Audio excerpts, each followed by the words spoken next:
Nakadali nga po tayo ng malaking dalawang ulo ng mayang-maya at masarap nga pong luto rito ay sabawan. At dito nga po isinalang ko na po sa kawali, sabay nilagyan ko na rin po ng luya, bawang, sibuyas at ito pong dahon din po ng sibuyas. Sabay ilalagay na rin po natin yung kamatis at asin pampalasa. At saktong tubig para naman sa ating sabaw.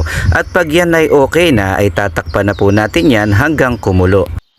At pag kumulo na nga ay magdadagdag lang po tayo ng pampalasa. Diyan ay naglagay lang po tayo ng konting pampaasim at konting magic.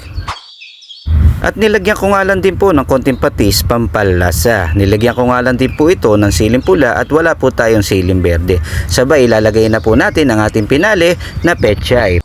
At ito na nga rin po yung final na kulo at ito'y luto na. Kumuha na rin po kayo ng inyong bahaw at samahan nyo po akong kumain. Panalong panalo nga itong ipang ulam lalo't malamig ang panahon. At bago po tayo kumain, tayo po muna ay humingi ng pasasalamat sa Panginoon. Lord God, maraming salamat po sa pagkain na to at magsilbing kalakasan sa aming pangangatawan. In Jesus' name, Amen. Tara na pong kumain.